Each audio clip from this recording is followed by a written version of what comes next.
Hello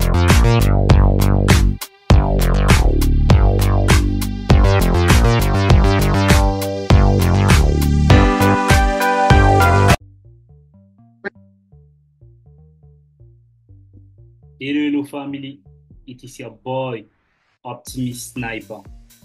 Bienvenue une fois de plus dans une nouvelle vidéo portant sur la session de Tokyo. Ok, précédemment, j'ai eu à vous envoyer la vidéo parlant de quand trader le Forex. En parlant de quand trader le Forex, c'est-à-dire en parlant d'une journée de trading Forex, les moments les plus importants d'une journée de trading Forex, on avait eu à parler des sessions qui sont les différentes heures d'ouverture des places financières dans le monde entier. Une journée de trading commence régulièrement avec l'ouverture de la session de Tokyo. C'est de cette session qu'on va parler dans ce cours précisément. Je vais essayer de vous donner les informations les plus importantes que vous devez savoir sur la session de Tokyo et ses heures d'ouverture et ses heures de fermeture. Pour les commerçants vivant à Morika, c'est-à-dire en Amérique du Nord, la journée de négociation commence en fait le dimanche soir à 17 h. Ça, c'est l'heure des États-Unis, S-Time, ou 22 h GMT. Cependant, la liquidité dans le marché n'apparaît que quelques heures après que Tokyo ait ouvert. D'accord? L'ouverture de la session de Tokyo, je vous ai déjà donné une astuce pour pouvoir regarder les heures d'ouverture des sessions en fonction d'où vous vous trouvez dans le globe terrestre. Moi, pratiquement, actuellement, je suis au Cameroun. Donc, j'utilise ça, Forex Time Converter. Forex Time Converter ici, chez moi, vous allez voir, quand vous allez taper Forex Time Converter sur votre navigateur, vous allez venir là, Africa Douala, vous allez paramétrer. Si vous n'êtes pas Afrique Douala, vous allez venir paramétrer n'importe où là-bas en fonction de votre zone. Donc là, chez moi, pratiquement, Tokyo ouvre à minuit et ferme à 8 h. Donc, vous allez regarder ces détails pour vous précisément ce que ça donne de votre côté. OK. La session de Tokyo est encore appelée la session asiatique. Vous tous savez bien ça, session de Tokyo ou session asiatique. Donc, l'Asie, on parle de l'Asie concrètement. Le Japon est le troisième plus grand centre de trading Forex au monde. Cela n'est pas très surprenant en fait. La majorité d'entre vous connaissent ça. Vous connaissez déjà ça, non? Que le Japon est un très très grand pays. Donc, le yen est la troisième paire de devises la plus échangée du Forex. Quand on parle du Japon, on parle du yen. On parle du yen, c'est leur monnaie, c'est leur paire de devises, c'est leur devise là-bas. Le Japon utilise le yen japonais. Ok. Le yen japonais est la troisième devise la plus échangée du Forex avec pratiquement 16,8%. 16,8% du Forex. 16,8% du taux de transaction sur le Forex. 16,8%. 16,8%, ça sont quelques données que vous pouvez noter pour vous, pour ceux qui aiment bien avoir l'historique et le détail. Ok, le yen trade environ 16,8% de toutes les transactions de change du Forex. Dans l'ensemble, environ 20% de tout le volume de trading Forex a lieu pendant la session asiatique. 20% des transactions du volume de trading Forex a lieu pendant la session asiatique. Cependant, tout ne vient pas tout simplement de New York. Il existe d'autres grandes places financières. Tout ne vient pas essentiellement de Tokyo, en fait. Il existe d'autres places financières dans l'Asie, comme par exemple Singapour et Hong Kong. Voilà, Singapour et Hong Kong. Hong Kong.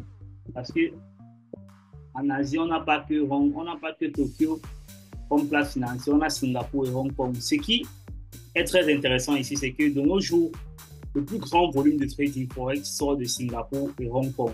À Tokyo même, qui est au fond de la session de Tokyo, mais la quantité de volume échangé est plus grande à Singapour et Hong Kong. Vous allez le constater. Singapour et Hong Kong représentent chacun 7,6%, et tandis que Singapour et Hong Kong représentent chacun 7,6%, tandis que le Japon compte juste 4,5% de transactions. Vous voyez, Singapour et Hong Kong ont 7,6% chacun, tandis que le Japon compte 4,5%. Donc, c'est inférieur au taux de Singapour. OK. Le tableau des plages de pipe de la session asiatique des paires de devises principales. Je vais vous citer un peu ça, quelques paires de devises. On ne va pas tout prendre. On va prendre quelques paires. On va prendre euro. mettre en majuscule. On va prendre euro USD. On va prendre GBP USD. On va prendre USD GPY. USD GPY. On va prendre l'autre USD. On va prendre NZD USD. NZD USD. On va prendre USD 4. USD 4. On va prendre USD CHF. On va prendre Euro GPY. On va prendre GBP GPY. On va prendre OGPY. On va prendre Euro GBP. Euro GBP. Et enfin, on va clôturer avec Euro. Donc, on clôture là comme ça. Ouais. On laisse ça là comme ça. OK. On va regarder l'amplitude moyenne des paires de devises, l'amplitude de variation moyenne des paires de devises pendant la session de Tokyo. C'est ça qu'on essaye de faire là. On essaye de faire un tableau indicatif tout ça. OK. Pour la paire euro-USD, on a 56 pips. Quand on parle d'amplitude moyenne de variation, vous savez déjà que l'unité de mesure de la variation du marché, de la variation d'une paire de devises, c'est le pip ici. Donc, il faut déjà savoir ça.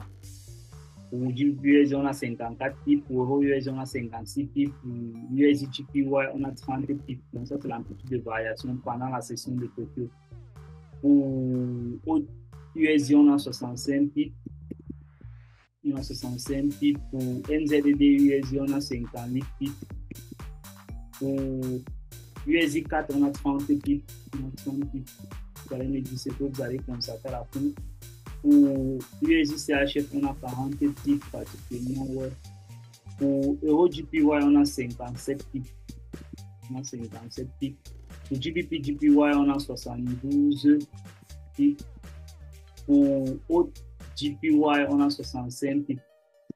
Vous constatez déjà que pour Euro GBP, on a 23 pips. Déjà, quand on parle de la session de Tokyo, on parle du yen. Ça veut dire que c'est toutes les paires qui regroupent, qui incluent le yen qui vont bouger majoritairement. OK. Ces valeurs en pips sont calculées en utilisant les moyennes des données passées. Vous voyez. Donc, en France, d'abord, premièrement, les événements passés ne rassurent pas les événements futurs. Donc, je tiens à vous noter ça. Ce sont les marges de pips utilisées pour un espace de temps passé, un équivalent de temps passé, par exemple, sur un mois, par exemple, sur 2 mois, par exemple, mais qui sont déjà passés. Donc, ça ne garantit pas que ça sera exact dans le futur. D'accord? Vous devez déjà comprendre ça. Les valeurs de pips calculées en utilisant sont utilisées. Les valeurs de pips calculées en utilisant les moyennes de données passées sont utilisées en utilisant les moyennes de données passées. Prenez note qu'il ne s'agit pas des valeurs absolues et qu'elles peuvent varier en fonction de la liquidité et d'autres conditions du marché. Ça, ce n'est que normal. Vous voyez, non? Déjà, ici, là, vous constatez que quoi? Les paires GPY ici ont plus du nombre, ont beaucoup de variations. Non? Les paires qui incluent le GPY, et on parle encore, par exemple, des paires hautes, les paires de l'Australie. OK.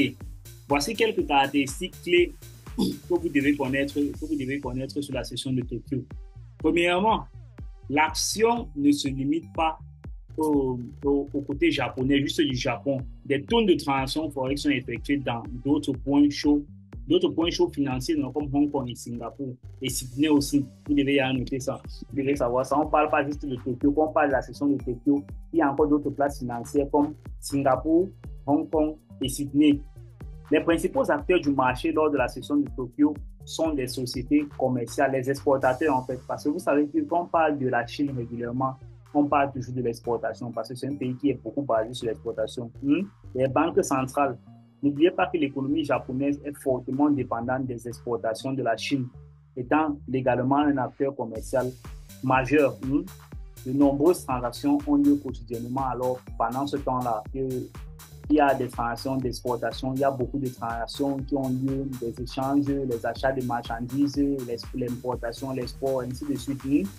La liquidité peut parfois être très mince. Il y aura des moments où le commerce à cette période semblera être comme la pêche, vous allez être comme en train de pêcher parce qu'il faut beaucoup de patience. Et régulièrement, pendant la session de Tokyo, les mouvements sont très lents. Il n'y a pas trop de mouvements, surtout dans les paires de devises qui ne sont pas concernés par le yen ou par les pays de l'Australie, des pays de la zone Asie, en fait, il y aura peu de volatilité dans le marché. Donc, vous devez donc être patient pour ceux qui veulent trader. Vous devez attendre très longtemps pour pouvoir avoir de très petits mouvements. OK. Il est probable que vous ayez de forts mouvements dans les paires de devises asiatiques ou les paires de devises pacifiques, de la zone pacifique en fait, comme AUD-USD et NZD-USD. Vous aurez des mouvements. Regardez ici par exemple, quand vous voyez AUD-USD, si on a cité la paire AUD-USD, si vous voyez le mouvement, l'amplitude de variation est grande, non, c'est censé un pic. NZD-USD pour le New Zealand, l'amplitude de variation est aussi grande. OK. Ces paires de devises-là peuvent bouger pendant la session de Tokyo régulièrement. Pendant ces périodes de faible liquidité, la plupart des paires de devises peuvent rester dans une fourchette. Cela offre de bonnes opportunités d'échange pour les traders à court terme qui échangent potentiellement pour des petits gains. OK. La majeure partie de l'action a lieu au début de la session lors des news économiques parce que régulièrement, lorsque la session de Tokyo ouvre, lorsqu'il y aura vraiment de la volatilité dans le marché, il y aura certaines news économiques qui vont être publiées à l'ouverture de la session. C'est régulièrement à cette heure-là qu'il y a la plus grande volatilité de la session de Tokyo. Vous devez savoir ça. Le mouvement de la session de Tokyo pourrait donner un ton pour le reste de la journée. Les traders régulièrement utilisent la session de Tokyo pour définir quel sera, par exemple, le sens de la journée avec la session de Londres et de New York qui vont suivre, d'accord? Donc, régulièrement, beaucoup de traders, ce qu'ils font, c'est quoi? Ils se servent juste de la session de Tokyo pour pouvoir avoir le sens de la journée, pour pouvoir faire certaines analyses et utiliser la session de Tokyo déjà comme un repère pour le reste de la journée en fonction de leur stratégie. OK. En général, après les grands mouvements de New York, régulièrement, quand il y a les grands mouvements à New York et à Londres, régulièrement, Tokyo sera juste une consolidation, il y aura juste la consolidation après qu'il y ait de grands mouvements de la journée, c'est-à-dire à New York et à Londres. Tokyo va suivre avec un rétrécissement de la liquidité, surtout dans les pays de devises qui sont autres que les JPY, par exemple, ou les autres. Quelle paire de devises vous devez échanger pendant la session de Tokyo? OK, ça n'est que logique. Étant donné que la session de Tokyo est le moment où les nouvelles d'Australie et les nouvelles de Nouvelle-Zélande sortent, le Japon aussi, les nouvelles économiques de tous ces pays-là sortent en ce moment-là, l'Australie, la Nouvelle-Zélande, le Japon. Cela représente une bonne occasion d'échanger les événements d'actualité maintenant en fonction des paires de devises de chaque pays-là. Donc, on parle de l'autre, on parle de la Nouvelle-Zélande, on parle du NZD, on parle du JPY. On a cité 3 pays, non? On a cité la Nouvelle-Zélande, on a cité le Japon, on a cité l'Australie. Vous connaissez les paires de devises particulières de chacun de ces pays. Donc, c'est cette paire de devises que vous allez vous focaliser dessus. D'accord? En outre, il pourra avoir plus de mouvements dans les paires de yens, car beaucoup de yens sont changés en ce moment-là, puisqu'il y a les échanges internationaux dans différents pays. Donc, le Japon sera à l'honneur. Il y a le Japon qui va faire les affaires avec tel pays, avec les États-Unis, je ne sais pas trop quoi, en fonction des transactions qu'ils auront besoin. Il y aura beaucoup d'échanges. OK. Notez que la Chine est également une puissance économique. Donc, chaque fois que les nouvelles sortent de la Chine, elles ont tendance à faire créer un mouvement de volatilité dans le marché. Vous devez savoir ça. Et ça, ce n'est pas juste pour la Chine ou juste pour la session de Tokyo. Régulièrement, dans tous les pays ou dans toutes les sessions, lorsqu'il y aura des nouvelles économiques, il y aura de la volatilité dans le marché. Donc, ce n'est que logique. OK. Parce qu'on parle des nouvelles économiques, on parle de PIB, par exemple, de taux de chômage. Donc, ça influence beaucoup la monnaie à l'instant présent. Surtout, il y a les news à forte volatilité, à impact direct et à impact long. Donc, à vous de savoir en fonction de votre analyse. L'Australie et le Japon dépendent fortement de la demande chinoise. Donc, nous pourrons voir un mouvement de plus important mouvement sur l'autre, sur le JPY, parce que l'Australie et la Nouvelle-Zélande dépendent fortement du Japon. OK, ils dépendent fortement de la Chine. Voilà. Ici, là, j'espère bien vous avoir parlé de la session de Tokyo. On a parlé de son heure d'ouverture. Chez moi, l'heure d'ouverture de la session de Tokyo, c'est minuit. L'heure de clôture, c'est 8 heures. Donc, et régulièrement, moi, je ne traite pas cette session. j'utilise juste cette session pour pouvoir me positionner en fonction de la journée qui va se dérouler. Si ça va dans mon consensus, si ça va dans mes règles de travail ou dans mon plan de trading, je vais utiliser ça pour le reste de la journée. Au cas contraire, je vais juste observer. Mais régulièrement, la session de trading n'est qu'une consolidation pour moi. Ça ne m'aide que pour pouvoir déterminer la suite de la journée. Je ne traite pas la session de trading concrètement. Et la majorité d'entre vous, vous allez constater, vous n'allez pas traiter la session de Tokyo. Mais comme chacun de vous a ses préférences, c'était les détails pour la session de Tokyo. Vous avez eu les moments les plus importants de la session de Tokyo à traiter, c'est-à-dire l'ouverture de la session de Tokyo à la publication des news. Donc, j'espère que ces données vont pouvoir vous aider dans la suite de votre travail. Ok, n'oubliez pas de liker la vidéo et n'oubliez pas de vous abonner. Surtout, activez la cloche de notification pour ne manquer aucune prochaine vidéo. It was your mentor, Optimist Sniper.